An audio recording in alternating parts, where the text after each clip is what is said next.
Good afternoon. The funeral of 14-year-old Hannah Smith from Lutterworth has taken place this morning. It's claimed that Hannah took her own life after reading abusive messages posted online. Her father, Dave Smith, said he wanted the funeral to be a celebration of her life, and he asked people to wear bright colours. Jane Hesketh reports. The brightly coloured clothes and umbrellas were a contrast to the grey skies and relentless rain today at the funeral of Hannah Smith. St Mary's Church in Lutterworth was packed with people who'd come to remember the 14-year-old who took her own life 2 weeks ago. Hannah had been bullied anonymously by so-called internet trolls on a social networking site called Ask FM. It had lasted for months. After much public criticism, the owners agreed to have an internal audit of the site, which is mainly used by teenagers, to try and improve its safety. It'll be published on Monday. Today, at her funeral, there were many young people. And instead of flowers, the congregation were asked to make donations to a charity called Harbour Against Bullying. The service was an informal one, with pop music and poems, conducted by the Reverend Charlie Stiles. It was lovely that so many people came. It was a very informal feel, very relaxed. There were laughter as well as tears, and I think it was a fitting tribute. There were some interesting choices which I think reflected Hannah's sort of taste in music and the things she liked to dance to and things like that. As the coffin was carried out of the church by her father Dave and other family members, mourners were all given a balloon, which they released simultaneously to say goodbye to Hannah. Today was not about how and why Hannah Smith died. Today it was about a celebration of her life. The predominant theme was purple. There was a purple coffin and purple and white balloons in the church. And many of the mourners wore onesies because apparently that's what Hannah liked to wear most of the time.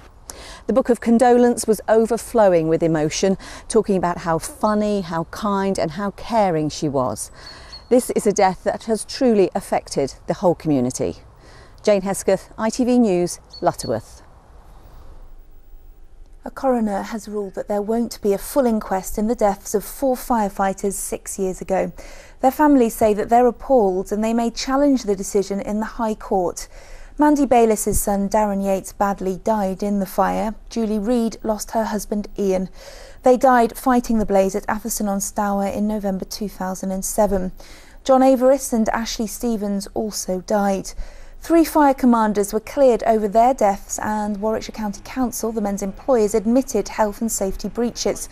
The families wanted a full inquest to examine how the men had died. This is what we've been fighting for, nearly 6 years on, and we still no further forward than November the 7th. So we have to keep fighting as parents. We need to know what happened. The families of the 4 men that lost their lives at Atherstone will be getting together and deciding whether we want to actually take this matter to the High Court for a judicial review, or whether we write to the Home Secretary and apply for an independent inquiry. A Nigerian man and a Hungarian woman who attempted to take part in a fake marriage have been jailed after admitting breaching the UK's immigration laws. Chinedu Moses Amadi and Sylvia Porkalab were arrested during the sham wedding on Valentine's Day in Leicester. Amadi was jailed for 20 months and Porkalab was given 34 months. Now, it is your last chance to nominate the individual that you think deserves to be crowned our Local Hero 2013. The deadline for entries is midnight tonight, and we're looking for people who go the extra mile to be a real force for good in their neighbourhood. They could be volunteers or professionals, just anyone who goes way above and beyond the call of duty. The award will form part of the Daily Mirror's Pride of Britain Awards, which will be screened later this year on ITV.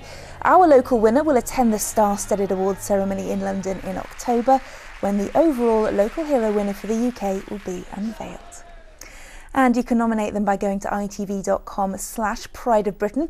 You can also pick up a nomination form at Lidl stores. Full terms and conditions can be found at itv.com. Nominations close, as I said, at midnight tonight. Let's take a look at the weather now. Here's Emma Jesson. The weather over there is changing every 5 minutes. Well, I'm not going to look stupid wearing the wrong stuff. Oh, no.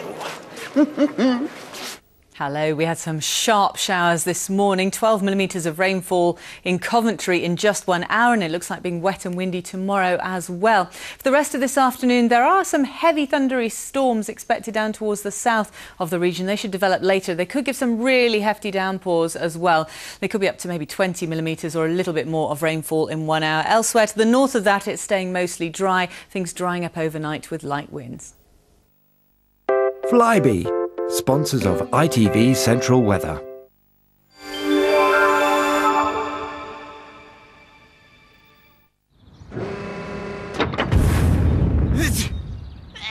Suffering from hay fever?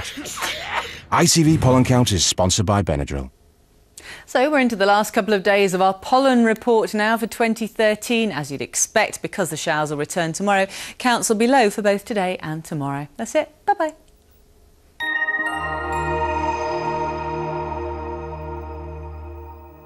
I do feel sorry for all those poor people at the V Festival in Staffordshire with all that rain. I hope you're keeping dry.